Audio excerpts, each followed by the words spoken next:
For 15 years, DJ Bob has been your go-to source for pop culture, past and present. We eat, sleep, and breathe pop culture, just like you.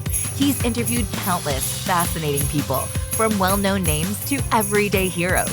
DJ Bob connects with his guests on a personal level, exploring their stories, passions, and challenges. He's not just interviewing, he's building a community of like-minded, inspiring, driven, and talented individuals.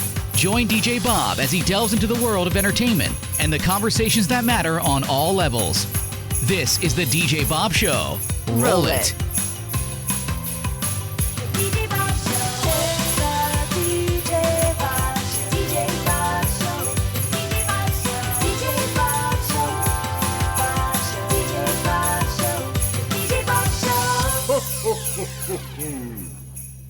So we are celebrating the holidays in a lot of unique ways this year. And one of them is having my favorite people join me to talk about mine or their favorite holiday specials. And in this case, I made one of my dear friends who I talk about everything else with all the time hop on a podcast to not talk about what he's famous for. It's Joe Hennes from Tough Pigs. How are you, Joe? Hello. I am very excited to talk about not Muppets with you, Bob. But I felt like this, even though you hadn't seen this or heard of this, I thought this was up your alley to a point. Yeah. We're here to talk about the Other Reindeer, which is a animated special that aired right before Futurama. Right. And it's produced by Matt Groening. Did you know of this before I made you watch it? Okay. Yeah. So first of all, before I talk about that, I want to preface this by saying, so one of the reasons we were talking about this to begin with was because, I was raised Jewish, and there was we just didn't watch a lot of Christmas specials growing up. And I actually just called my mom right before we started recording. And I was asking her, I'm like, did we watch Christmas specials? And she's like, sure, we watched a bunch of them. And then she couldn't list any.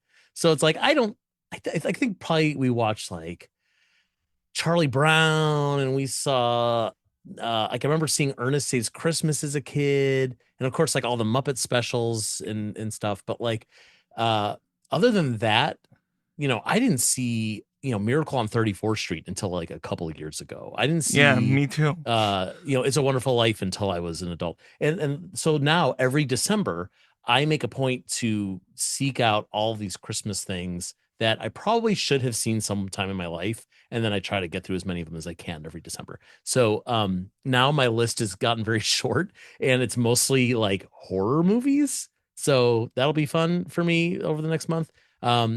But as for Olive, the Other Reindeer, there's something familiar about it, and I don't know if it's because it was based on a I've seen book. ads. Right. Yeah. It could have been from seeing the book on shelves. It could have been seeing, an ad for the movie or maybe a commercial here or there for it. But I really was not familiar with this thing at all beforehand. The reason why I picked this to show you is because the writing is so good. Yeah. It's okay. So I want to say, when you said, okay, we're going to watch all the other reindeer, and you sent me a link, to the IMDb or something, I don't remember. And I was totally down for whatever you wanted to do, Bob. But my first thought was, oh God, this is going to be rough. This is going to be some PBS kids thing. This is going to be some kind of scholastic, I don't know what, kiddie thing. My expectations were extremely low. And I did not tell you that because I know you said it was one of your favorite things. But then I was so surprised. You're right. The writing is actually really sharp, and that Matt Groening style, or maybe even a Muppet style of throwing these little jokes in, a lot of stuff for the adults, a lot of background jokes. It really kept me highly entertained for the whole time. Yeah. Well, the writer is the great Steve Young, who is a Letterman mainstay.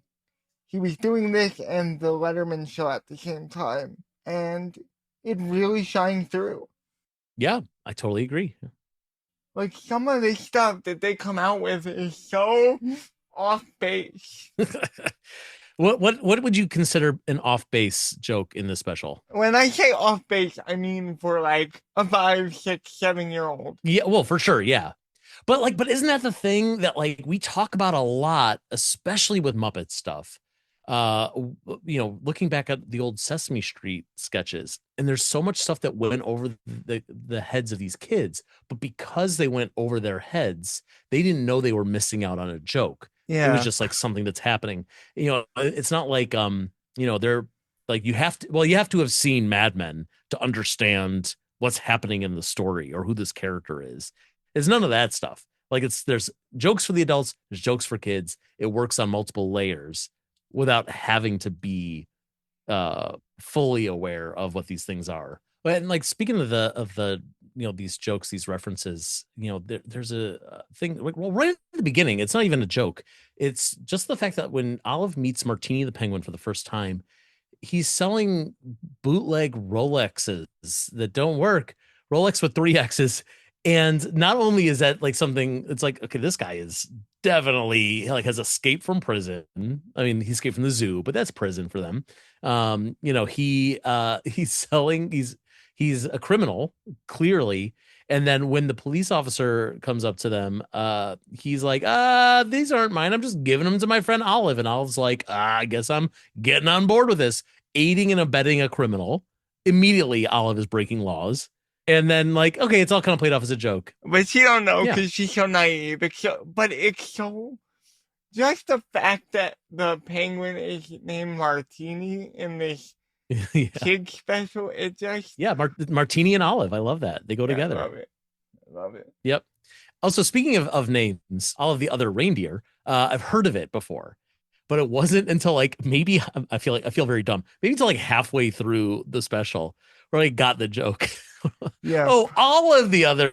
Oh, like in the song. But we meet a bus driver. Yes. Played by Tim Meadows of SNL fame. The great Tim Meadows. And he's talking to Olive and he says, people confuse my name all the time. I used to think the Pledge of Allegiance was about me, Richard Stans. And like it's funny too because right, so Olive has a name that sounds like, or at least in the special, when she's trying to be the reindeer, she has a name that sounds like a lyric from this thing. He has a name that sounds like, we'll call it a lyric from the Pledge of Allegiance. And then we meet that guy, Round John Virgin. Yes.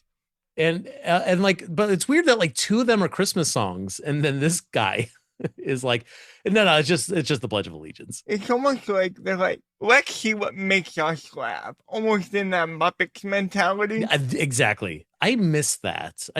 Like, who's doing that nowadays? Of like, we're just making kids content just to entertain us, the writers. I love that. Like I said, like that was the reason why I showed you this special, because I know your brand of comedy, and there's so much fun stuff in here that really makes it enjoyable for everyone. I mean, the animation is a little weird. It's so weird. So this special was animated by the guys the team at DNA Productions, which 2 years later had success with the Jimmy Neutron movie and the Jimmy Neutron series, which look better.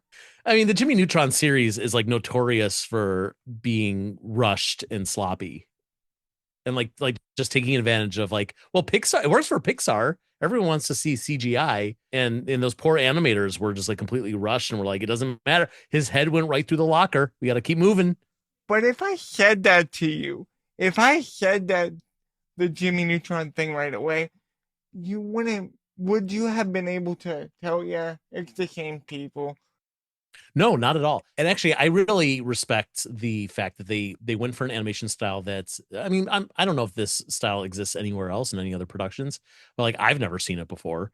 So I love the idea that they tried something different, whether it was for money or time or just hopefully for creative purposes. Because like also, it came from a book. And so having these characters all look like they're 2-dimensional like they're jumping off the page of the book actually works really well for what they're doing here. It's like Paper Mario style.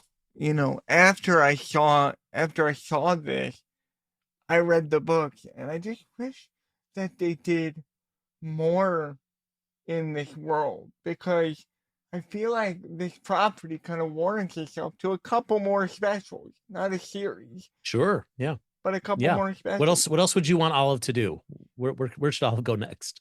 Well, I would want like a Valentine's Day one. I think that'd be really weird, but I don't know why, because I remember that being another book that was popular of this series. But what were some other highlights for you as far as the voice cast in this and moments? Because there's a lot of good stuff in here too. Okay, let's talk about Joey Pants. I love Joe Pantoliano. Yes. He at first I like trying to voice chase in these movies, like movies where there's celebrity voice actors, and so I was trying really hard to figure out who it was, and I'm like, God, it sounds like someone's doing a Steve Buscemi impression, but it's not Steve Buscemi, and I just could not land on it until the credits, and I saw it was Joey Pants. But anyway, I like him. I like that he really leaned into, like, you know, Martini the Penguin is kind of a skeezy shyster. You know, I think that his performance was really fun. The performer that I could not believe they got, and I saw that this person was also a producer, was Michael Stipe as Schnitzel the reindeer. And, you know, I'm a huge REM fan. Yeah, I loved me too. REM all the way through, like high school and college especially. I owned all their albums. I'm very familiar with Michael Stipe's voice. Or rather, I should say I'm very familiar with his singing voice. So when we meet Schnitzel the reindeer, I didn't think twice about who it was. I didn't care. I wasn't thinking this was a celebrity. And then he sings. I was like, oh, that's Michael Stipe. Wow. Did not know that he ever did animation.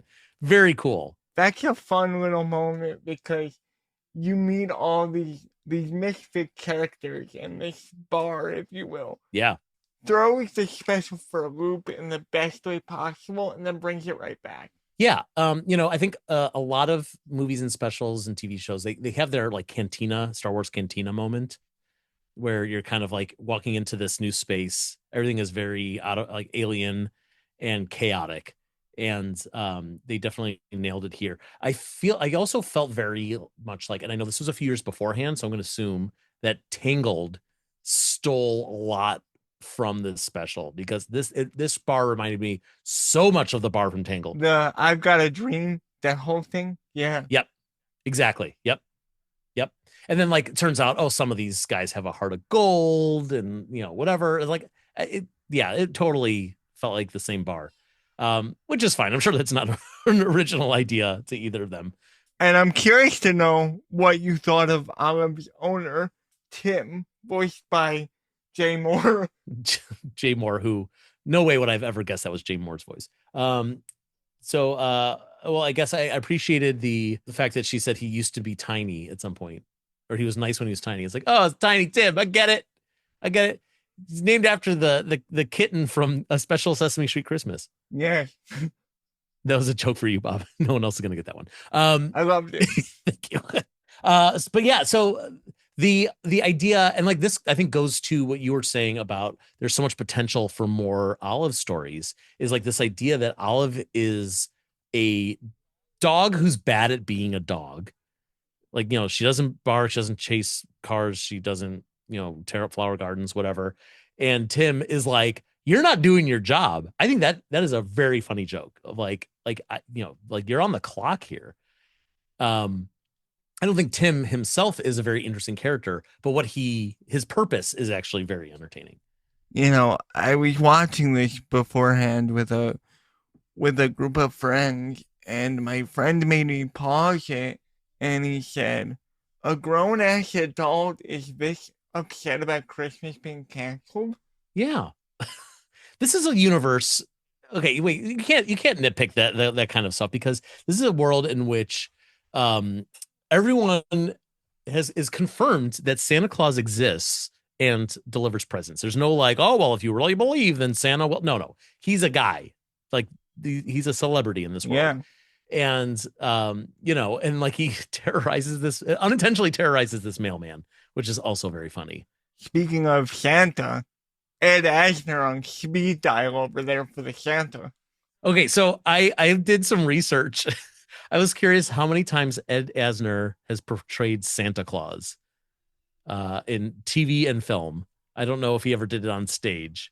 Do you want to guess the number? Do you want to guess how many productions he's played Santa Claus? Let me think. All right, let me see. 10? It is unfortunately less than 10. I counted 8. All right, so 2 of them are Elf, because you got Elf and then they did an animated Elf special. So that's 2 of them. And then one of them, of course, is Olive. So there's do you want to guess at any of them? I don't know if you've seen any of these.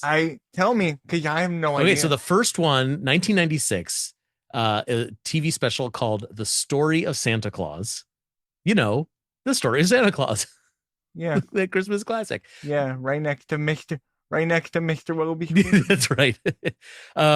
Yeah, same year, same era at least. And then Olive in 99.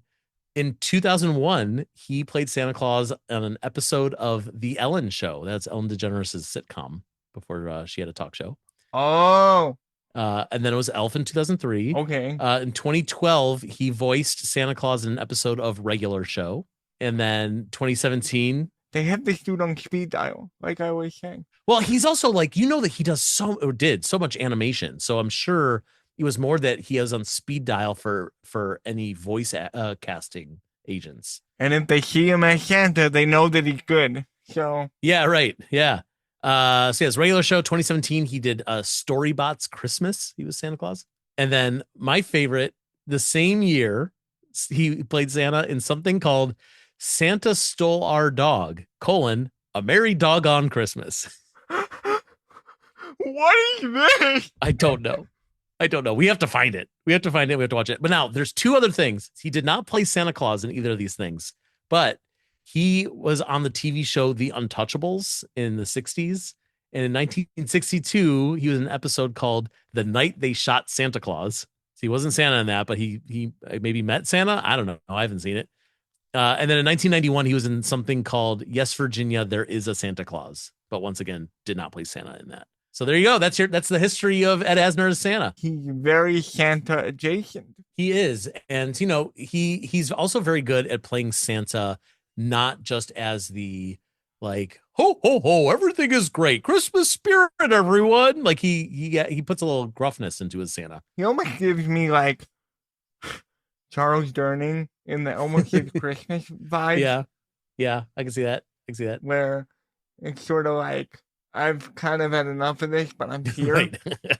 That's how we all felt about Almost Saves Christmas. Okay, so the mailman is easily one of the highlights of this special. Completely agree. Dan Castellaneta of Simpsons fame, obviously Matt Groening's involved in this, so he's gonna rope him in. But like, he looks like this evil curmudgeon on the surface, but there's so much weight to the character, and I really enjoyed that. I read that he was doing his impression of Vincent Price for the character, which I think fit really well. Yeah. I just love that, like, something so mundane as, I have to deliver more mail. He makes my job slightly harder. Therefore, I gotta get rid of this Santa Claus guy. I gotta cancel Christmas. Like, I love like how far, and like he drives like from wherever the city all the way to the friggin' North Pole. Like, this is way out of his jurisdiction, and like he's going all in. I love how over the top his reaction is to this. I mean, he gives us one of the best musical numbers with Christmas, Bob, Bug, and Hum. Yeah, wait, what is that? What he's singing? Because it sounds like. Can I swear on your podcast? I can't remember. Yeah. Because I feel like I was watching it and it sounded like the chorus. He said, "Ba fucking hum," and I was like, "Well, that can't be right," but I kind of love that. I like that better. Right? Ba fucking hum. But yeah, and I love that he pulls like a whole Bugs Bunny thing where with like cross dressing as the waitress and like hiding his mustache. It's hysterical. And then Martini's button. I think the waitress likes me. Hysterical. It's so good. Oh man. And then at the very end, but we're really jumping all around on this plot thing, but like at the very end when they have him like tied up and wrapped up like a penguin and they drop him off at the zoo, it was giving like big Trading Places energy. You know what I'm Yeah. talking about? Like at the end of Trading Places. Yes. I also love that movie, despite the fact there are some very problematic things in that movie, including that scene in which it is implied that the man who is tied up and dressed like a gorilla is going to be sodomized by another gorilla. Not great.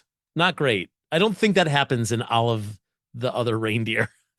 I don't think that there's going to be anything happening. No, that can the director cut that nobody saw. Thank God for that. It's insane. What I love about this special so much is that it's happy at the end, but it's got this hint of like, we know what we're doing here. We're not squeaky clean. We're gonna be a little edgy. And it just comes across so well without alienating anyone. Yeah, I agree with that. Yeah, we're missing an edginess to our kids media these days. And like the funny thing is like if I think about what's out there on the market right now for children, what has edge, aside from stuff like, oh, there's a Ninja Turtles cartoon. It's like, yeah, I mean, technically that's for kids, but like, come on, like yeah, it's supposed to, go across. We know that the adults watch it more. Yeah, or at the very least, like it's kind of like a it's for everyone thing. So, it's not specifically for kids. But the best example I can come up with is Bluey, because Bluey, it tackles bigger subjects, it tackles bigger emotions. Like specifically the parents, like the way that they act, like kind of adds a lot of that adult humor, not adult humor, but like a humor for adults that the kids aren't really gonna get. It's not the edgiest of edge, but like it's probably as close as you're gonna get nowadays. And I wish that we had more kids media that walk the line in the way that this special does. And as I was watching it again, I was thinking of this, and I was like, if you brought in the old Sesame writers, like the old guard, like Mazzarino or like any of the OGs, even going farther back, Tony Geist, Yeah. some of that stuff could have worked. They could have written parts of this. It was so good. Yeah, I agree with that. Now, what's interesting about some of these Sesame writers, not Tony Geist or Joey Mazzarino, but a lot of the people who wrote the things that this kind of humor that we love so much. So many of them came from the Harvard Lampoon, or people connected to the people from the Harvard. Yeah, Lampoon. like Sheriff and Yeah, John Weidman is one that nobody really talks about. Yeah, Chris Surf, Norman Stiles, and they they're starting from a let's make something that's funny and then adding in, okay, here's the curriculum, or here's how it's gonna be a kid's story now, or whatever it is. And that doesn't really exist anymore. No one is starting from a place like this. It was a Letterman writer who came and wrote a kid's product. Nowadays we're in a generation now where there has been so much kids media over the years. Unlike, say when I was a kid in the 80s, when, the only kid stuff was like Sesame Street and Captain Kangaroo. And so like you're getting people who didn't only write for kids because there's just not that many people to write the new kids content. Now, there's been so much stuff that, if you're making a new kids thing, it's like, yeah, you're going to pull from the people who wrote for PBS Kids or Nick Jr. or Disney Jr. or whatever. And it's just going to be kid. And, we're losing that thing that comes from, start with the comedy world. And then you can teach kids. You can teach curriculum to a writer. You could teach how to write for kids to a writer. You can't teach someone how to be funny that isn't naturally funny. And we could talk about that for days about certain properties, but I feel like with this, Steve Young did such a masterful job of knowing that it was all audience would see it, but also having fun with the material, with stuff that would make him laugh and the other people in the production laugh, and it really made it a good time for all. Yeah, and I work in kids media, and I say this jokingly, but it's kind of true. Where I always say like, well, yeah, I make stuff for kids, but really, I'm just in it to entertain myself. And like that's kind of. I mean, I think that's really true. I think it's like I would love to have written something like this because it's like I'm just like tickling myself, and if people like it, great. If they don't, well, at least I got entertained, and that's enough. So on that note, were there any moments or jokes that stuck out to you like, wow, this is freaking funny? Because you kind of had a preamble of like, you thought it was going to be this PBS Kids animated thing, and then it became this hopefully better thing for you. Yeah. Were there any moments? Yeah. So, I mean, I talked about a few of them already. But the only one that I had actually written down that we haven't talked about yet, and I'm sure more will come to me, is when they're delivering presents and they're stopping in all the different countries. I love that they stop at Vatican City and they give a present to the Pope, and he gets, I think it's a Phillies hat. Yes. Ridiculous.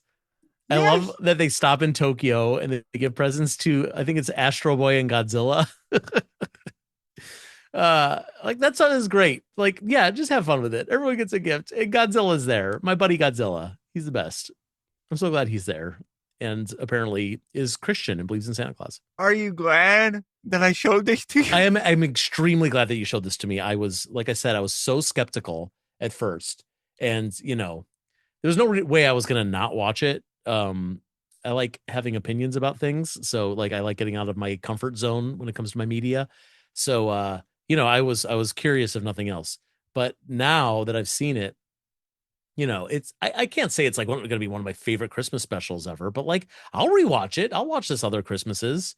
Like I'll share it with other people now. It's the level of comedy is the kind of thing, especially for people like you and me, who still as adults have a love for the kids media that we grew up with. It just captures something that I think is missing nowadays. And whatever, fine. Replace Olive with Elmo, and Martini with Oscar or whatever, and like great. It's a great Sesame Street special. Like it works. What special or movie would you pair this with? Ooh, that's a good question. Emmett Otter. Another short special. You're not like introducing a 45-minute special and then pairing it with something that's 2.5 hours long. Like, sorry, it's not going to be paired with It's a Wonderful Life with commercials. That'll last all day. But Emmett Otter might be nice because like it's funny and it has talking animals and it's very charming and it has good songs. It doesn't really have the same level of humor. Like, I mean, it's a different style of humor. So they might not be the best pairing. Now that I'm saying this out loud, I just really love Emmett Otter and I think everyone should watch it. So, yeah. This may be a weird one, but I kind of paired it with the Pee-wee's Playhouse Christmas special. Yeah. Oh, you know what also would be good? One that I every year I say I'm going to rewatch it and I haven't, so maybe I'll rewatch it this year. Klaus, the Netflix animated one. Yeah, that movie is really, really fun and really funny. I think they're pretty different, but like I think again talking about the humor and people who would like the fact that it works on different levels. For kids versus adults. I think Klaus really has that. So that might be a good pairing too. Will this, I'm not saying every year, you're not going to sit in front of the fire and watch this every year, but like, do you see yourself showing people this if they haven't seen it? Or yeah, I think that knowing people who, like, if I know their sense of humor, I know there's what they enjoy. I wouldn't show it to like my parents. My parents wouldn't care about the humor, but showing it to like say some of the other Muppet fans in my life, and to be like, look, it's got that same kind of sense of humor. Like you'll enjoy this thing, and they will. And I think just like me, they might not be like, well, it's it's gonna go into my annual rotation, but or rather, it's not gonna go into my annual rotation, but like like it's good and fun and watchable. There were so many specials around this time. trying to become the next Frosty Totally. or the next Rudolph. Yes. It's the same thing where like Mariah Carey has made so much an ungodly amount of money on All I Want for Christmas Is You. And so every musician's like, look, if I just make one Christmas song that gets a little bit of play every holiday season, I get to bank.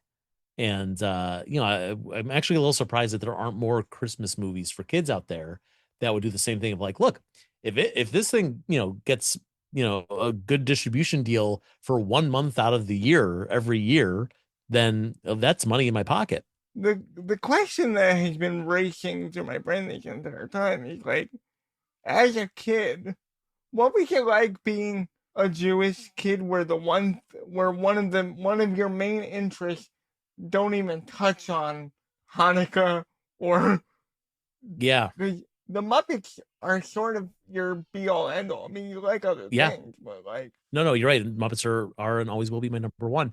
But no, that's a good question because like I mean, really for me, it wasn't surprising because the media that I was consuming as a young person reflected my world. And by which I mean things like, we would drive down, through our suburbs and we would see like every other house has Christmas lights and Christmas trees in the window and a wreath on the door. And we didn't get that because we understood that, we were, at least numbers wise, we were the minority. We were not minorities, but we were the minority. That also meant that like, okay, like you're going to the store, you're going to hear Christmas music. You're not going to hear dreidel, dreidel, dreidel. And then the TV, the films, the specials, whatever, it was the same thing. If you're lucky, they mention Hanukkah or you see a menorah in the background. You get that one moment of, in Sesame Christmas Eve on Sesame Street, where Bob wishes Mr. Hooper a happy Hanukkah, and that was a win. That was like great, we got one. And I remember when 8 Crazy Nights came out, which honestly I've never seen, but I'm aware of the fact that movie exists, and it was a really big deal that like they're giving us a Hanukkah movie that's actually mainstream, and it's not just like something like you would find like a Shalom Sesame VHS tape at your library. This was like a real movie. So I think that that's changed a little bit. I think that Hanukkah and Kwanzaa and they're getting more of a little bit more attention, not much, but a little bit more. But I think also being someone who has been really effectively trying to watch more and more holiday specials as an adult that I'd never seen before. It's interesting to me how many Christmas specials aren't about what I thought Christmas was. Essentially like the whole reason for the season thing of like, this is for kids who go to church and that's what Christmas is. And now it's like, oh no, Christmas can be about brotherhood. It can be about peace on earth.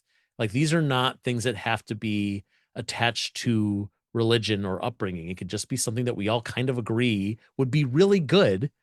And, this is the time of year in which like, hey, it's cold outside. So let's, be nice to each other so we don't get, seasonal depression, when it's so cold out. Basically, it's just saying like, I can now watch something like It's a Wonderful Life and be like, man, one of the best movies ever made. I'll watch that thing every year because I really, I feel so much for the characters and what they're going through and, and like how it fits into the holiday season without having to attach it to my upbringing.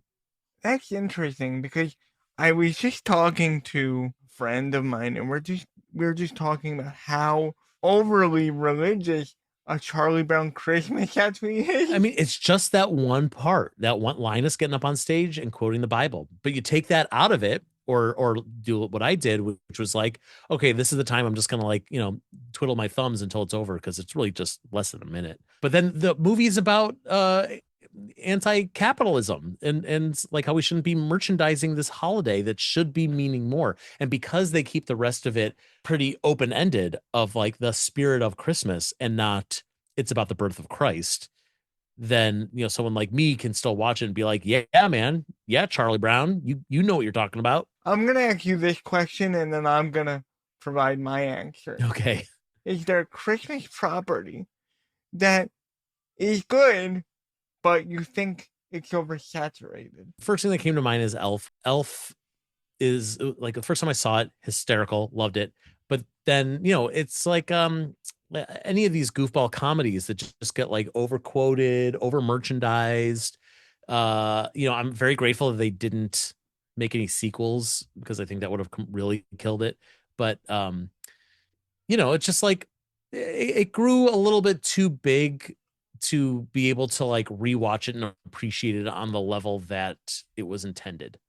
That is so funny because for a long time, I was an Elf fanatic. Sure.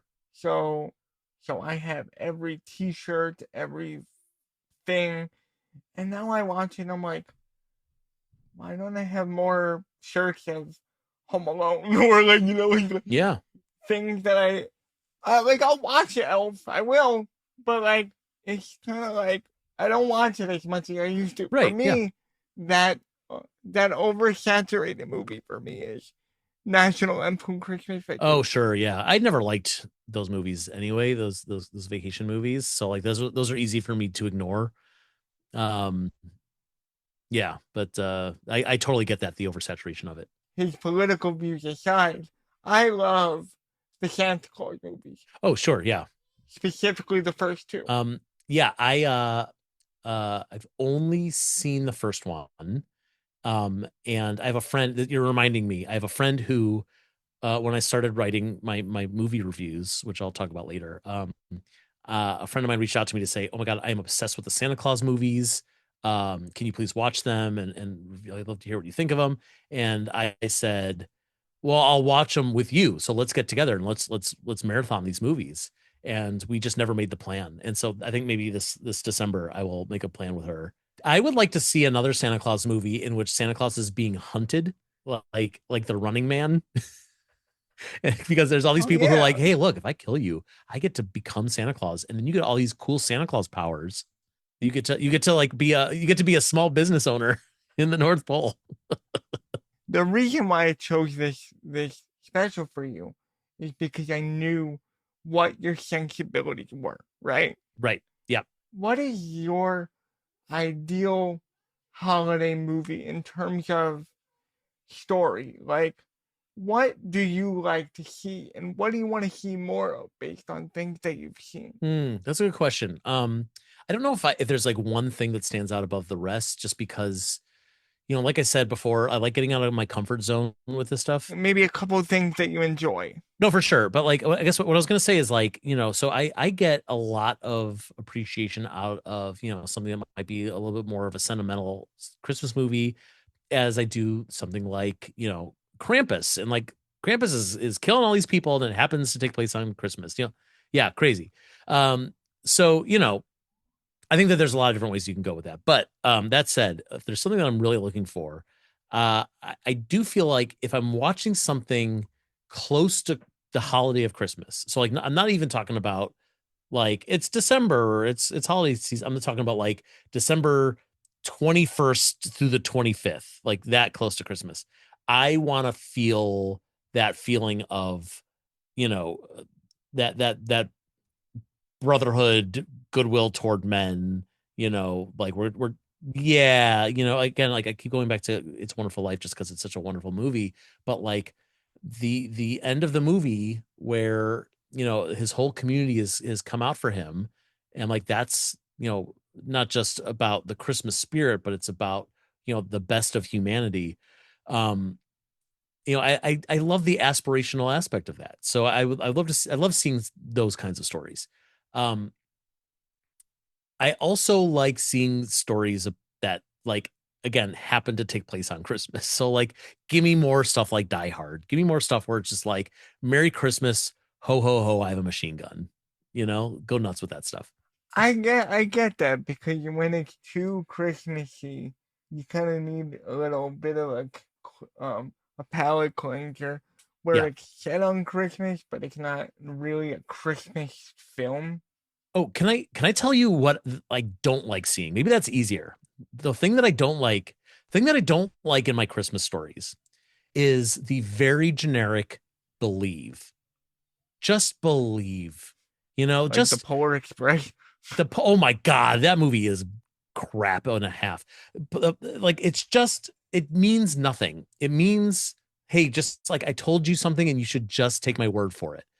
I don't feel like the idea of belief is going to make anyone a better person. I think it's sometimes a nice feeling, but I think if belief is not connected to action or I don't know, any kind of actual result, then it could do more harm than good. And I think that it's really schmaltzy when people try to tell stories about it.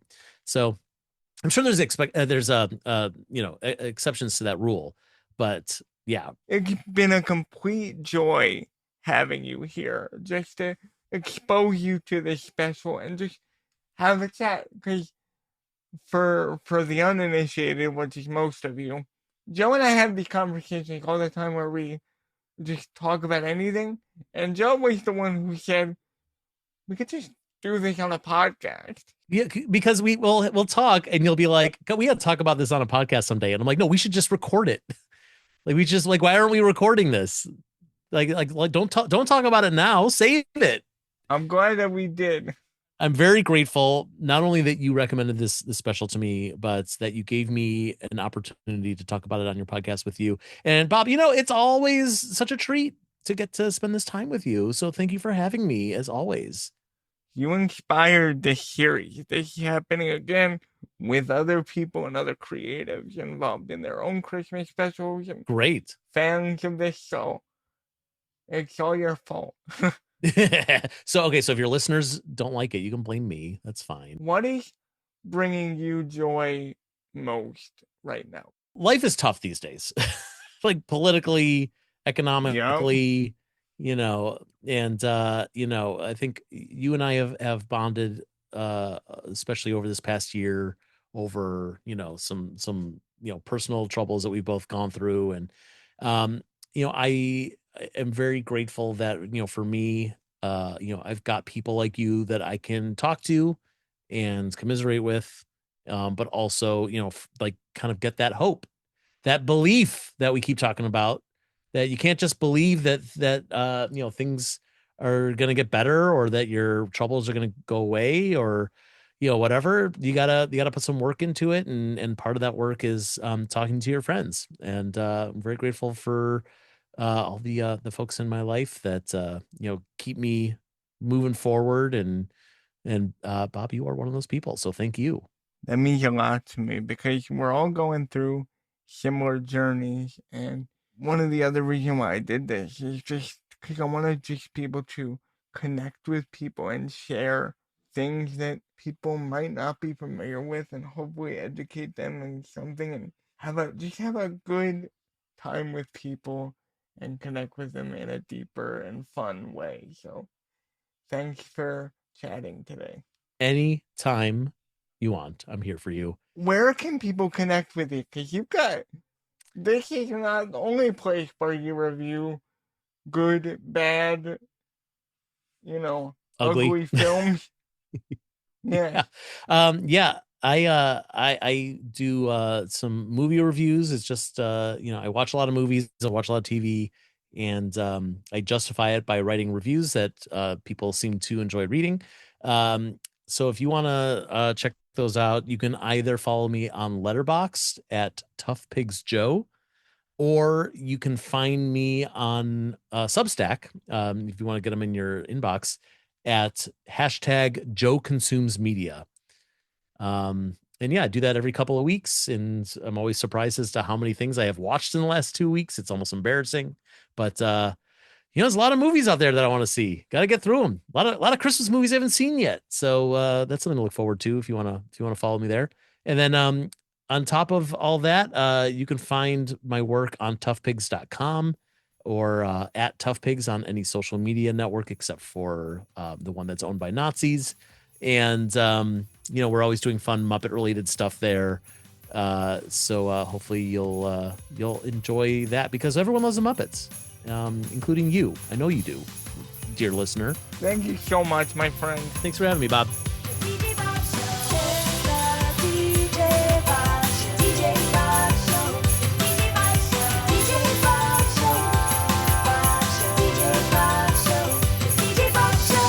Ho, ho, ho, ho, ho.